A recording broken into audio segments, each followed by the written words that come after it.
Tim Spector. Lovely to see you. To see you, lovely. That shows our age. New book out. Every time I see you, there are so many questions I want to ask you, and then is that all right if we do sort of 7 hours of this? There's so much I want to ask you. Yeah, you have to feed me and keep me happy for 7 hours. Out of your recipe book. Feed you out of your recipe book. You could do more than 7 hours from that. Yeah, definitely. Do you know what's so interesting is that the minute you say Zoe or you say Tim Spector, people sort of sit up and say, they tell you what you ate. They tell me. And I'll say, so I said to some friends, oh, Tim Spector's coming on the podcast. And they said, oh, don't tell him what I had for breakfast. As if I didn't know what they were having for breakfast. But do people do that with you everywhere you go? They do. And I've noticed that nobody invites me round for dinner anymore. So even my old friends are frightened. It's quite ridiculous. Well, I'm not critical of, but they think I will be, and that, I will be preaching at them and telling them off. And it's funny. It's about the only bad thing that's happened about me, becoming more successful in this field is that people are frightened to have a meal with you, or, it's like you're revealing their secrets. I love that. So I saw you in a restaurant, and it was one of those bizarre. The person I was with, her brother has known you for years and is a medic as well. And we're coming out, and the people. I saved this to tell you on the podcast. We're just coming out, and these people called me over and said, "Gaby, is that the Tim Spector?" I said, yes. He went, if he eats here, it's all right to eat here. It was the funniest thing. And all the people in the restaurant were laughing. I said, yeah, he's come here a few times. We go, oh, it's okay then. So you're like a walking medal. They should have a little plaque outside a restaurant. Tim Spector eats here. And I'll go, oh, it's all right. Our guts will be okay. Well, if I've eaten there twice, that's the key, isn't it? So you can go in there once, but you never quite know if you're going to come back again. Go back again. How did this all start? And I don't mean the Zoe, and I don't mean the books, and you being a medic. When did this? Were you a child who went, this is what I want to do. I want to be an epidemiologist. I want to do this. No, I always wanted to be a cowboy, actually. Did you ever were you ever a cowboy? Never made it, no. Did you ever get on a horse? I have been on a horse, but I've also come off a horse a few times and realised I'm not a brilliant horse rider. Did you ever wear chaps? Ended it. Maybe that's what my problem was. That's what it was. Non-slip chaps. That's what I needed, because I always ended up underneath the horse as it was galloping. Oh dear. Usually in South America or somewhere very dangerous where you could, they always gave me the horse called Satan. For no reason other than my family all got nice little friendly animals, Daisy and sort of Flossie and whatever, and they just looked at me, and I got Diabolo or Satan or something like this. So that ended my cowboy career. Being a doctor was what I wanted to do. I wasn't sure what kind of doctor.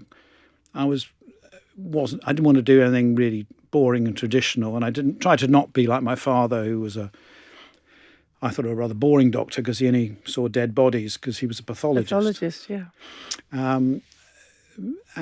Really, I've sort of spent my career, doing something until I got boring and then changing. Until you got boring, or until you got bored? I got bored. Okay. I might have been boring as well, but maybe it was listening to my lectures, and if my lectures I thought they were boring, then I'd move on. I was going along happily, still changing course, doing quite interesting things. First rheumatology, epidemiology, then I did twin work, genetics and epigenetics, and pretty happy until 2011 when these two things happened in my life that changed me. One was this scientific aha moment when I found, by studying identical twins, the only thing different about them was their gut microbes. And I'd been looking for anything different in these clones forever, really. And so that said, wow, if that's true, that could explain a lot, and started my brain whirring and thinking, well, if the microbes are different, maybe that explains why one gets cancer, the other one doesn't, why one gets autoimmune disease or one gets depressed, and why we haven't been able to explain it up to now, because these are clones who live together, have pretty much the same environment. And at the same time, I then had this rather weird personal health experience, this mini stroke that made me suddenly think about health and prevention in a very selfish way. I wanted to live a bit longer and really thought that nutrition must be a key part of this. And I had to suddenly research it and refocus my attentions and, write books on it and really become an expert in that field. Whereas up to that point, I'd only really dealt with big population studies and obesity and genetics at a sort of macro level. So I really wanted to get down to say, well, how do you actually tell people what to eat? Because clearly the government and the NHS haven't got a clue when you look at the websites and things. And that was really those two events coinciding, within a month or so of each other. Can I ask you about your own what happened to you health-wise? It's interesting because I've read. Well, you speak about it very openly, and you've talked about it before. But it's extraordinary how you hear of things like this happening for people, and it changes the way they perceive life. And I love how you just put it there. That's exactly what it did for you. You just, I want to keep going. I want to live longer. I want to be okay. And I don't know, you're saying it was selfish. I don't think that's selfish, is it? Well, I mean, people think that scientists always do everything altruistically for, to save mankind, and that's how they get their big buzz. Of course, that's not true, because they get fame and fortune and Nobel Prizes and, that feel-good factor. But I think most people don't say they're going to research because they want to know what to eat themselves. Right, I'm with you. Okay. How to, to get themselves healthier. So they may do it, but they don't generally admit it. And so I felt I had these two strands going on. Yes, there was the general scientist in me, the detective, if you like, who was really interested in this, in myth busting and trying to push the boundaries a bit. But there was also this bit of me that did want to see what I could do for my own health in terms of, lifestyle, exercise, diet, so that I could live longer and outlive my father, who'd, at the time I had this incident, he was already dead, but he died at 57. Far too young. Which was, far too young. And, I just wanted to make sure that wasn't a scenario for me. So I think it's that turning point many people get when they switch from being what they thought was a healthy middle-aged person with no worries to suddenly thinking about their own mortality as well. So I think, as you said, everyone reaches that point at some part in their lives. It can be much earlier or much later. But for me, it all came together at that point, and it, luckily for me, it also focused around my interests, and I was writing books about it. I was doing the scientific studies, and I was also living it myself at the same time. So it was, it worked out well for me.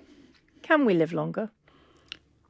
Absolutely, but I'd much rather we live better, so that at the moment we are living slightly longer, although it looks like our parents' generation may have lived longer than we will. Really? Yeah, it's tipping.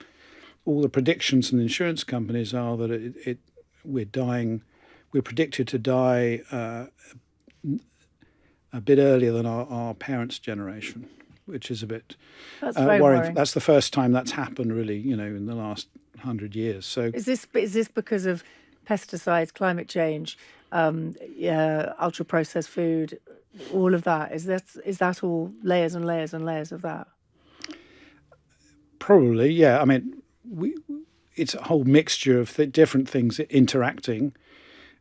whilst, we know that medicine's generally got better. So there are these competing forces, and it could be that our parents' generation had the advantage of, good food, none of these chemicals, and they got the advantage when they were in their last 20 years of life of medical breakthroughs.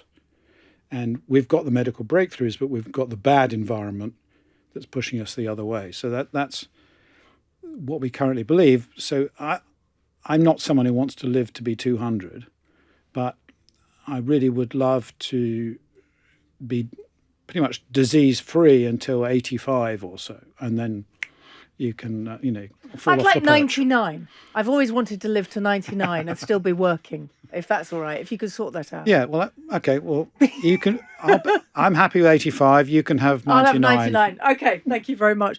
But it is fascinating that one of the things that, especially with this book, obviously the Food for Life and then the Food for Life cookbook, which is out now, is that it's not preachy.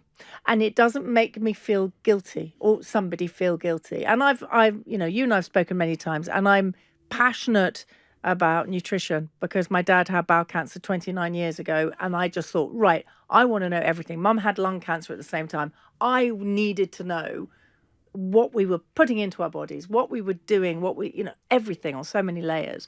So for me, it's something I've always been passionate about. But I think back then there was a lot of preach. And over the years, stop sugar, stop, whatever you do. You mustn't. You've got to do this, you've got to do that. I feel that what you do is you discuss it.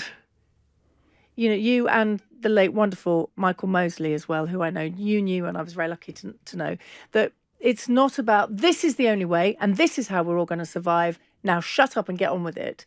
It feels more that it's a discussion. Is that how you want it to be? Yeah, and I think we're always food is a particular example of where we're making hundreds of choices every day. And they're not all black and white. And you've got to realise that, we're in it for the long haul. And so what you want is to arm people with the knowledge that most times they're going to make the right choice. And it doesn't mean they have to be saints and pure and never make a mistake. And they can carry on. So the idea is you can make mistakes and still carry on. And if you're making the right decisions 80% of the time, and you do that for decades, you're going to see the huge advantages, rather than being this pure saintly person who will do this for 3 months, and then something happens and they fail, and then they feel terrible, and then they say, well, there's no point in it all, which is the current mentality about how we deal with these lifestyle changes, whether it's jogging in the park or it's going to the gym or whatever. We feel it's a bit of an all or nothing thing. So I very much want to give people this idea that you just by thinking in a way, it's sort of mindful eating. The idea that every time you're thinking about something, there's a little voice in your head just says, well, okay, that isn't the best, I've just made a mistake here. I've just picked the donut or the eclair. Next time I do that, I'll pick something else, or I'll have something else later for dinner, without that terrible feeling of guilt and shame, and then you lose the plot completely. And I think this is what we need to do, and it's whether you're going shopping, what particular snack you might want to buy, whether you want to buy a snack at all. I just want people to think about these choices, but feel free to have, to go on a binge, with, just when, last year, at the end of the year, the big Christmas holidays, everyone, eats terrible things, that's fine. That's part of feasting and fasting and being sociable. Doesn't mean you should never do it, but realise there were other things you could have done, and next year maybe you get a bit, less milk chocolate and more, nuts. Yes. I mean, Come on, you're naughty though sometimes, surely. Oh, yes. Definitely. What's your guilty pleasure? Actually, I'm not going to use the word. I hate that. Why did I ask it? What's your pleasure of choice, of food-wise? Well, I've got lots of. Well, I know what you want, Sam. So you. No, I'm not. This is a guilty pleasure. No, I know because I don't want food. An unhealthy pleasure. Yeah. I'm partial to the odd Jaffa cake. Okay, thank you very much. I'm putting I give you Jaffa cake. I'm going ice cream. Love ice cream. Yeah, well, in summer, if you ice cream for life. Oh, for life. All yeah, right. It's not just for summer. But we've all got these. And crisps is another one. And if there's a big bowl of something in front of me, if we had one here. Oh no! See. The bowl I'd give you, though, my absolute obsession, we're going there, and I know they're healthy, pickles, anything pickled. Ever since I was little, obsessed with vinegar and pickles. And for years, people go, there's something really wrong with you. No, I love it, love it. And now, in your book, and all the other, pickles and fermented stuff. Do you know how happy that makes you? Honestly, I could just kiss you for that because everyone thinks I'm mad about my obsession with pickles. But they're good. They're good for us, aren't they? They're definitely making a big comeback. Yes, they are. Yes. Yeah, although you should try and move away from just vinegar to, fermenting them. Okay. The salty ones rather than the vinegary ones. But the salty as opposed to vinegary? Mm. But what if I have everything doused in lovely apple cider vinegar and turmeric and things? That's okay. They're absolutely okay. Yes, they're healthy. Yes. It's not as healthy as if you'd fermented it with real microbes and other stuff. How do I ferment at home right now? Somebody's listening now and they're thinking, oh, everyone. So actually, fermented foods. What are they and why are they good for us? Because we're talking as somebody. I'm talking about because I'm obsessed with it. For people who don't know, and there are many people, what are they and why are they good for us? Most people have heard of probiotics and probiotic foods. Fermented foods are probiotic foods, so they contain live microbes that naturally live in that food. So like a yogurt or a cheese or a fermented milk like a kefir or a sauerkraut. And kimchi. And a kimchi, which is like a Korean sauerkraut. And in each of these foods, there are between 3 to 30 different species of microbe growing there. And when you eat them, those microbes go into your gut. Enough of them survive to have an effect on your on the other microbes in your intestine, and it reduces inflammation in the immune system, and you feel good about it. And we've just did a big study with Zoe with 10,000 people. I've just looked at the first results. Very exciting, showing that over 50% of people get an improvement in their mood and energy after increasing to 3 portions a day of fermented foods. So 3 portions a day. So my kimchi obsession is okay. Absolutely. Having it with every meal. Yes, no, that's why you're so high. You're completely high. Yes, I even had pickles with ice cream. So there we go. Pickles and ice cream work. So if your family want to calm you down, they just wean you off the kimchi a bit, and that'll wind you down, and you can relax and go back to your bovril or whatever it is. You know what's so funny is that I have my daughters. They do that. That's so funny. I'm so embarrassed. Last night, I had the kimchi. Come on, girls, have some kimchi. We're going to take it. And they were taking it away at the table going, don't you take my kimchi away. That's how much I like it. Okay, I'm going to pretend you didn't say that. It's your security blanket now, is it? I love it. So for people who want to make it at home, it is relatively easy to make, isn't it? Yeah, I would start with sauerkraut, though. Okay. Which is the baby form of kimchi.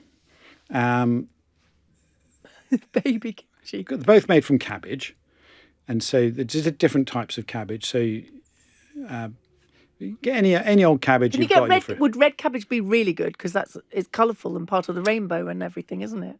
Yes, it works well. You have to fermented a little bit longer, but Okay. it's really good. Okay. Get any cabbage you've got, chop it up, weigh it. Weigh it. Okay, I've got a red cabbage at home. That's why I'm asking. Okay, so I weigh my red cabbage. Well, Yeah. after I've chopped it up. Yes, Okay. because you want to throw away some of the bits. You keep the outer leaves, Yes. keep them separate. Put everything else into a big bowl. You weigh it, and you do your maths. 2% salt.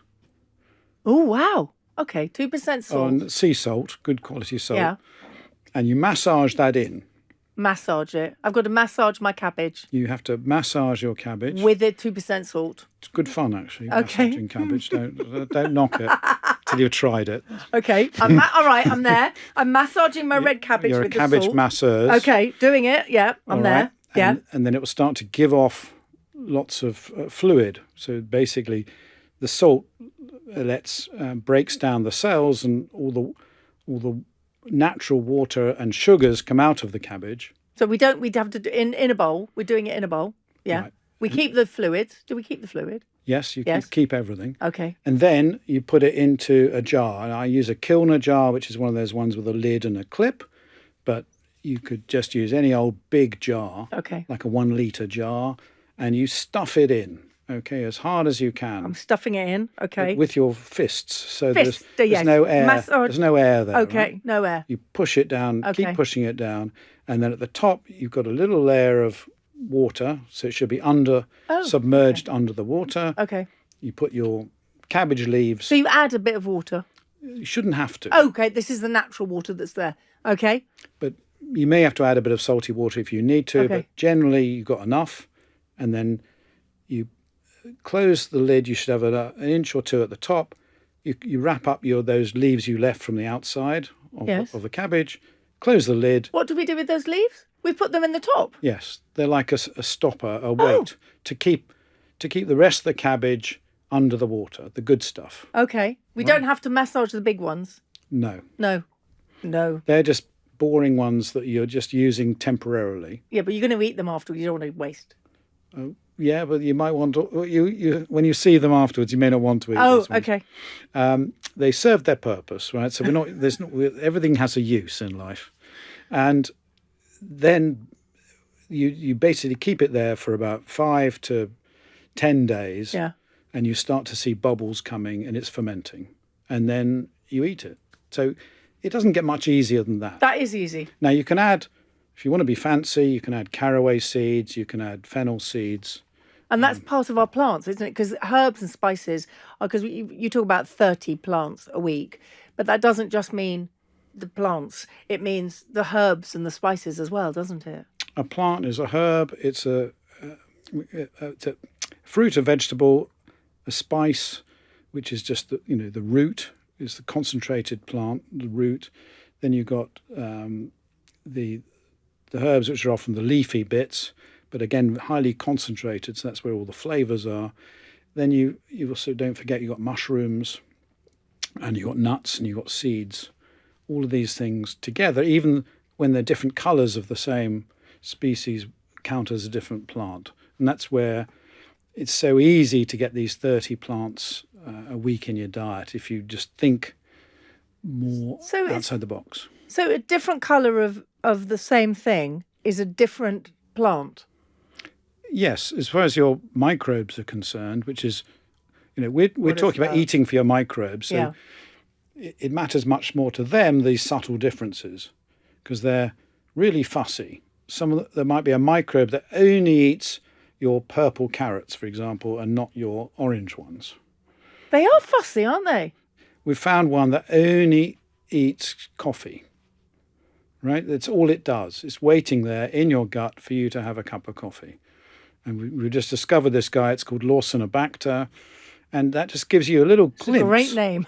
Yeah, after Dr. Lawson. Yes, I imagine. And this bug waits.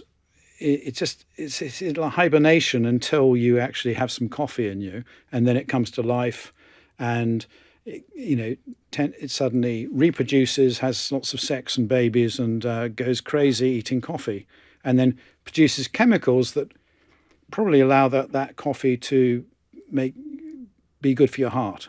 So that's how fussy these microbes are. This is fascinating. Please have a sip of your coffee. I feel bad. You're sitting there with your coffee getting cold. But they've all. So that's just blown my mind. Okay, so what happens? I don't drink coffee. Does that mean that little microbe is just annoyed? Or will it do something else? Interestingly, you've got it because you're probably surrounded by other coffee drinkers, and so over just the airborne. years, yes. So, or you've been snogging coffee drinkers. My husband drinks coffee. There you go. Oh, that is incredible. So that everyone has it in this country because coffee, over half the population drink coffee. Therefore, there's coffee everywhere, and there's just enough that those microbes get transferred with it. Oh, my word. There's so many questions. As I said, it takes hours and hours to sort of break it down. But I think in the simplest of terms, what can we all... I remember talking to you during COVID. We used to speak a lot on the radio, and it was incredible being part of that app and being part of that study, and I did it religiously every single day. And you taught me so much. And then over the years, I've interviewed you about your various books.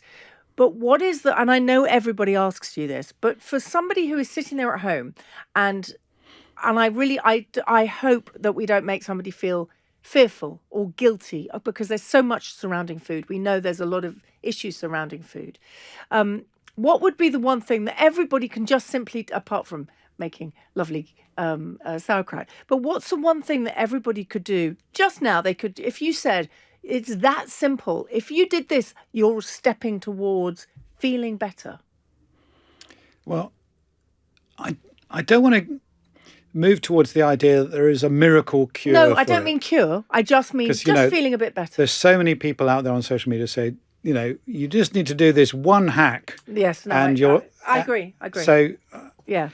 I don't mean it like that. What I mean is, how can we just simply feel a little bit better? I agree with you. I get really annoyed when I see these people on social media saying, if you do this, you will... no, it's not quite that. Because nutrition is complicated. Yeah. It isn't just about excluding one thing from your diet. It isn't just about eliminating this and then, you get rid of fats, or you get rid of lectins, or you get rid of gluten, or all this nonsense. It's about understanding much better what food really is made of, all the different chemicals, interaction with your gut microbes. And that's why in the book there are 6 key principles of what you need to do to improve your health and think about. So I don't want to just, you could pick one of the 6 and say it's slightly more important than the others, but I think the key is to understand, that there are a number of things we can all do. And even if you did just one of them, yes, you're right. You will feel a bit better. You will feel a bit better. And the one we've discussed, try and eat more diversity of plants, because that way you then get all the fibre and nutrients you need. Brilliant. That's the 30 plants rule. Okay, that's an easy one to remember. May not always get there, but it's better than the 8 or 9 that people are probably doing at the moment. Second one, eat the rainbow. Easy to remember. That has captured people's imaginations, and so many people say that they'll look at a plate. Oh, I'm eating the rainbow, but that's great. It's captured people, hasn't it? Yeah, and now, but it was around that 20 years ago. Eat the rainbow, but we didn't really understand why. It turns out that those colours represent chemicals, which are again really good for our gut microbes. So the science has caught up with the sort of old wives' tale, if you like. The third one is eating fermented foods, as we've discussed. Try and get as many portions you can. Small amounts regularly is what you need. The other is pivot your protein. There's a big thing about at the moment about everyone being obsessed with protein. All the adverts, the algorithms seem to send me as, they obviously think I'm too puny, so I need to be beefed up with various protein drinks and things. And we're not deficient in protein. We're actually deficient in fibre. We get more than enough protein for the vast majority of us, 90% of the population.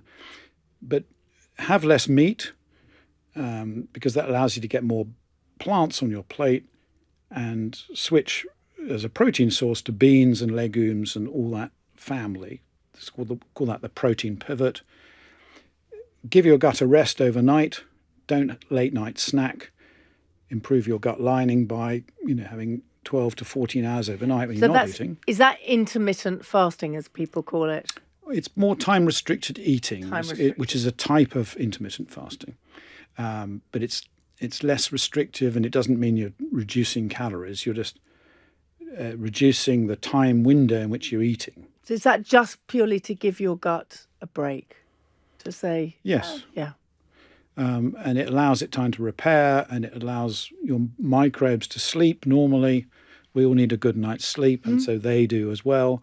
It's just making sure that everything, your body is back in sync. So when it's supposed to be working, it's working, and when it's supposed to be resting, it's resting. You don't confuse it. So, middle of the night, you don't suddenly start eating because it's, what's going on here? Tim's awake now. I've got to gear up, or and change my hormones and do all this sort of stuff. Fascinating. That's such a fascinating way of looking at it. Does cheese? Everybody goes on about eating cheese at night gives you bad dreams. So is that because the microbes they're in there just saying, "Whoa, come on, we got to hard work," and the hard work then it goes to your brain and it says, "Right, why did you eat cheese last thing at night?" Or is that an urban myth? I couldn't find any hard evidence that cheese actually causes bad dreams. You couldn't? Sadly, no. I mean, there are some people who have some interesting allergies to fermented foods when cheese is a fermented food, some histamine allergies. It's probably people who are eating late at night. And what do you have with cheese? Normally you have red wine and various other bits of alcohol. They're the ones that might be disrupting the sleep more. If you have a disrupted night's sleep, you're going to dream more. And that's probably where this associations come from. You've got an answer for everything. You know everything. I'm very smug. I've got the answer to everything. And before I forget, the final one, the number 6, was let's reduce our intake of ultra-processed foods. And it doesn't mean zero. It means you can still have the occasional ice cream. I can still have the occasional Jaffa cake. But we've got to get it down from these levels of 60% of everything we're eating being ultra-processed. 60% is as more. Our children have the most ultra-processed food of any Western country, including the US. And how has that happened? Because famously, America was meant to have the worst. But how has it happened that we now have that? We're at that level. Well, the influence of big food. They make $30 billion a year profit from us. They bribe our politicians. They have their own research agendas. They've got many academics in their pockets. They have huge advertising budgets, and they can make unlimited claims. You just got to look in the supermarket aisles to see all these absolute crap products covered with health claims about amazing vitamins and low fats and low calories and dancing thin people all over the place. But low fat is something that we've heard now that was a sort of that was a con. I mean, the stuff that they put in. Yeah, they take out. It's much. They like big food. Love the low fat campaign because actually, it's cheaper to replace natural fats that you have to grow up in farms with animals and dairy and things with fake produce that you can make in a factory much cheaper. It doesn't involve manual labour. So a lot of these, they've found fixes for all these natural products and reproduced them, at each time improving their margins, so their costs go down and they make more and more money, and we get sicker and our children get more mental health issues and more problems. And we've been doing nothing because the lobbying has been going, saying there's nothing wrong with it, or if you try and interfere, the lobbyists start talking about nanny state and all this kind of nonsense. So that's where we've got this problem. I'm optimistic that we You might... are optimistic about it all. I think we've reached the bottom. I think, the UK can't... We're the worst in the world, so we can't really go much further. That's just But we do... There was a Lord's report that came out at the end of last year, which is the first time any government has acknowledged that ultra-processed food is bad for us. And up to now, that's been blocked by the food industry. That's going to government, and early this year we should be hearing whether they're going to do something about it seriously. But so I think there's enough people now talking about it, not just me, lots of people. Yeah, there are a lot of people talking about it, thank goodness. So let's go back to your book. There's miso. I'm mad about miso. What does it mean? I will see, that's another thing. Miso, look. Mad about miso sounds like a good film title, doesn't it? Every time I open your book, that was it. I didn't have it marked. It's open to miso spinach eggs. Miso. I love miso. I love miso. Now, until we started working on this book, I was using stock cubes all the time, and I've now completely switched and just use miso paste instead, and suddenly realised you've swapped an ultra-processed, very convenient thing that I was using for years, nothing particularly wrong with it because, very practical, to something that is really a natural fermented product, which most people don't know. Miso is, fermented soybean paste that... if you don't boil it, still has some live microbes in it, but it's whether it's live or not, it's still got an amazing taste, flavour and depth to it that adds this umami to all your meals. And I've even been brave enough to start making my own now. So you make your own miso? Yep, it's just started. Are we going to see Zoe miso? Well, you could. I'm going to wait till I taste it though before I start inflicting it on the public. But it's not that hard to do. But I just find it fun. Everything's an experiment, really. I love that. So the recipes in the book, as I said, they're not preachy, and they're really they're simple. And I love that it tells us exactly how many plants. So simple. There, coconut, spinach, lentils, 11 plants. Mushroom and leek. Okay, this is what I do to people when they have a cookery book out. And it's like with your children, you can't choose a favourite child, but when you have a cookery book out, you have to come up with one that is your go-to, that you think, yeah, and it's not being cruel to the other recipes. They're not listening. It's just that one. Which is your favourite? Go. I'll go for Juno's lasagna, which is sort of dedicated to my mum, who used to make an Australian version of lasagna, and it was very good. She usually forgot about it, so it burnt, but I didn't mind that because the burnt cheese on top, that was the best. The crispy bits are always the best.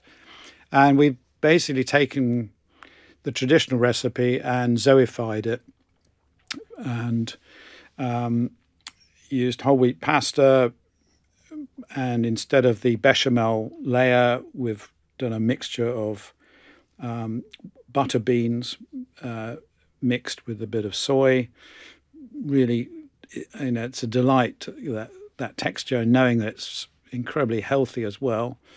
And instead of the mince, we've got some lentils and mushrooms and plenty of miso, and you can throw anything into it as well. So whatever you've got in the fridge, you can sort of add to this dish. And again, lashings of cheese all over it at the top, so it's still got the crunchy, lovely bits. Still got the crispy bits. And so that's always going to be my favourite. Okay, you get that one. I'll give you that one. And actually, it's utterly, the recipe is really simple to follow, which I have to say. So congratulations on this book. Another book, many, many books. I'm sure there are many more to come. Oh, sticky maple and cinnamon nuts. So I'm just now flicking. Curry cashews. Oh, look, okay. You can just talk amongst yourselves, everybody. These are just wonderful. As I say, congratulations. But also, there's no preachiness and no guilt involved, which is, I really, really like that. we're just talking about, because obviously this is 100 recipes created with Zoe. You were saying to me before we started recording that you've got a new part of the Zoe app, which is AI now. So we don't have to put everything in manually of what we're eating. This is all now. You just point and press, and it tells us what we're eating. Yeah. So for listeners who did Zoe a year or two ago, they had to manually enter what they were eating in order to get, the right scores of things. Now you just simply take a picture of it or take the barcode of the product, and you'll get all the ingredients and you'll get your personalized scores from that. And it just saves so much time, and it's actually probably more accurate than logging it directly, because I know when I was doing it, I used to make mistakes and bypass things, but this AI just doesn't miss a trick, and it's right. Certainly, 9.5 times out of 10 when I've tested it on some very exotic recipes. So, and it's only going to get better because it learns all the time from its mistakes and improves and improves. Don't we all? Yeah, well, hopefully not as quickly as AI, maybe. That's for me anyway. But so yeah, I think this is a real game changer, and it makes it more fun. Just taking photos at the table and saying, well, who's got the healthiest dish, what's in it, and I think making it fun and interesting rather than a sort of, a chore. A chore you have to do on your own is another way of, getting the conversation going around, the fact you can have tasty, delicious and healthy food at the same time. You just got to know what those combinations are and how you can add more stuff into it. How can you add kimchi to all your dishes without upsetting your family too much? And, what are the other swaps you can always do? And this is what intuitively these AI programs will do increasingly as they, become part of our life, but hopefully not too intrusive, so that Wonderful. We can still enjoy those nice meals and have conversation and have meals together and everything. Yeah, but talk about all the ingredients and all the fun things and, adding more diversity to your plate, which is what it's all about. It's not about restricting things, it's about adding it. I love that. See, that's the line, isn't it? It's not about restricting, it's about adding. Tim, thank you very much. Lovely to talk to you as always. It's been my pleasure. It's been too quick. Gaby Roslin Podcast. Tim Spector is here for his extra nugget of joy. This is obviously Reasons to be Joyful, the podcast. And you do have you do have a naughty side. You do. The idea of you and your chaps, if people didn't listen to Tuesday's episode, you and your chaps on the horse. So what brings you joy? What brings you most joy? Have you got it with you? I've got this with me, yes, which is my current favourite artisan chocolate. Oh, I love that you brought chocolate in. So what's this? Labuko, Tanzania dark chocolate, 75%. Yes. This brings you joy. Hits the perfect spot for me, 75% chocolate. And so there's some sugar in it, but it's basically just those three ingredients, cocoa butter and sugar. And even with those basic ingredients, you get these incredible flavours on your tongue.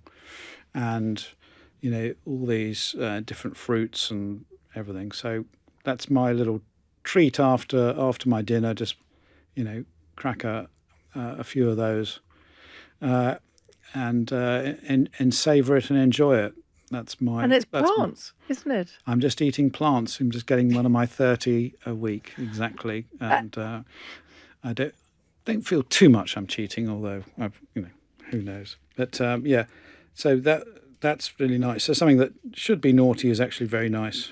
I love that you are giving that a big smile. You're looking at that with... I'm going to give you a taste as well. No, so. Do you know what? I'm going to actually... I can't eat dark chocolate because I don't have caffeine. It does the same thing to me, dark chocolate, because there's caffeine in it, isn't there? No. People said dark chocolate has the same effect as caffeine. If I have dark chocolate, I go, ooh.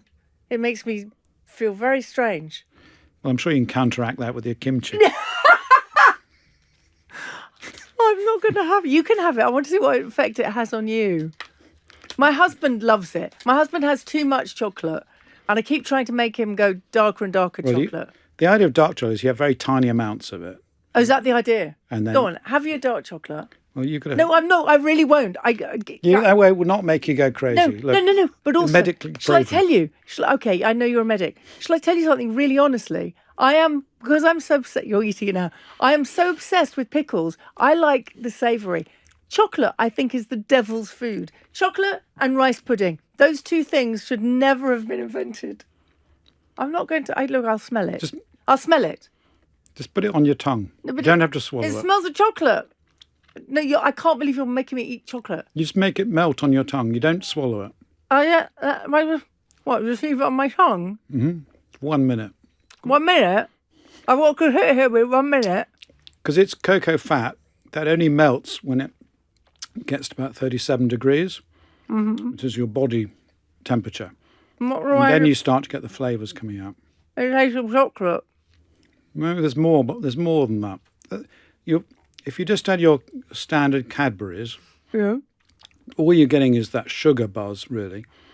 Whereas here, you should be getting lots of interesting fruits and other chemical. There's hundreds of chemicals in this chocolate that are being released because it's fermented. It's a fermented cocoa. It doesn't taste of chocolate. It tastes like... I can't believe you've made me eat dark chocolate and I've got to leave it on my tongue for a minute. Whilst talking, Whilst a podcast. talking. It tastes of chocolate. It just tastes... It's not sweet. See, I don't like sweet things. Okay, you surprised me. And you can go to 85, 90, 100%. What's 100% taste like? It's pretty hardcore, but you can actually taste fruits and other... This tastes like fruit. Nuts. Some people get nuts and fruits in it. But there's no fruit in it. It is just... That's really the weird. microbes. The microbes have just broken down chocolate bean into lots of different chemicals and aromatics. And so you can smell it and you can taste it and they only get released. So I haven't eaten it. It's still on my tongue. That's a really weird thing. I've never done that. Well, people in England, people are brought up with milk chocolate, which is only about 23% cocoa. 23%? Yes. So most of it is sugar or milk. And so it's a very different experience when you actually have this real craft chocolates, as they're called. And you get one that, gets you up above 70%, and then you're just getting these really high quality ingredients without any flavourings or additives or anything else. It's gone. Okay. I didn't eat it. And you haven't fainted yet? I haven't fainted, and actually I didn't dislike it. There you go. Well, this could be the start of a new journey for you, Gaby. Oh, my husband's going to be so happy. Tim, thank you so much. So lovely seeing you as always. You've gone for another bit, haven't you? You have. Rich, who's behind the glass. Are you looking at us longingly thinking you want chocolate? He wants to, yeah. Thank you, Tim Spector, as always. Lovely to see you. Thank you. My pleasure. Gaby Roslin Podcast.